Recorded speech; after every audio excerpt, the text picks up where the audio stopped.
the tension that we have been seeing coming out of Israel and the difficult time that we're going through. We've seen many stories, tragic and heartbreaking, but also heroic and courageous.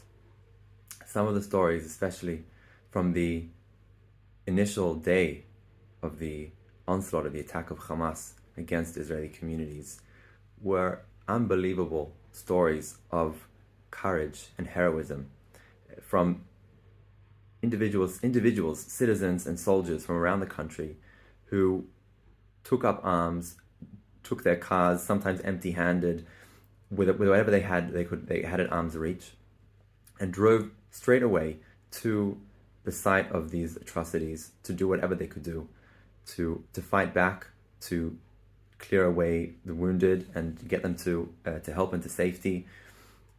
And we've seen, I'm sure all of us have seen many stories of these tremendous deeds of courage and heroism. And it begs the question, how? How could they do it? How does a person muster the courage, muster the strength, the will to defy all odds, to defy their own instinct for self-preservation, and to throw themselves into the fray to defend their people? I imagine that at the time of the Chanukah story, people were asking themselves the same questions.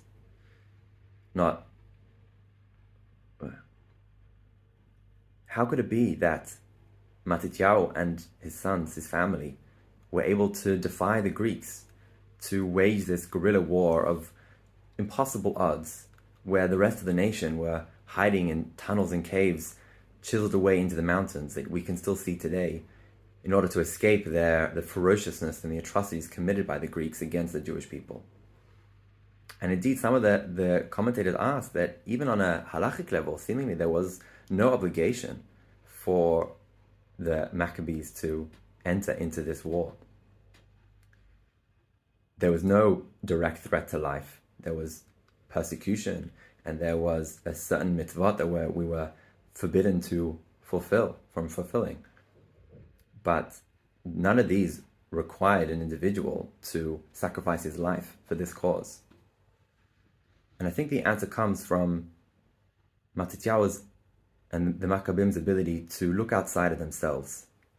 They weren't making their precise calculations as to whether they themselves, as individual, in their particular circumstances, were they required to give up their lives, or they were required to fight back, or did the halacha mandate them to indeed preserve their lives and to hide away. But they were looking at the life of the nation, and they saw that the life of the nation was under threat, even if every individual may have been able to find safety. But the life of the nation, the Jewish people, their destiny, their role in history was under threat. And so they stood up to defend that mission, to defend that purpose, to defend the idea and the whole entity of Am Yisrael. And this same courage, this same ruach, this same energy of seeing ourselves as part of the nation, seeing ourselves as one with our people, and standing up for those values of Torah, of light, of Hashem's kindness and justice in the world. This is not what only motivated the Maccabeim and the Hashmonaim in their revolt against the Greeks and their being able to stand up against this oppressive enemy. But we see this ruach, this energy, has maintained within Am Yisrael. This spirit has continued to this day, where these national heroes were able to commit these same acts of self-sacrifice and bravery, not to save themselves or just to save their loved ones, but rather to save the Jewish people and to stand up for our mission and our role in the world. I hope we can all take inspiration from this and find courage in these dark times, so that we too can also continue to act in a way that upholds the values of our people. Chanukah Sameach.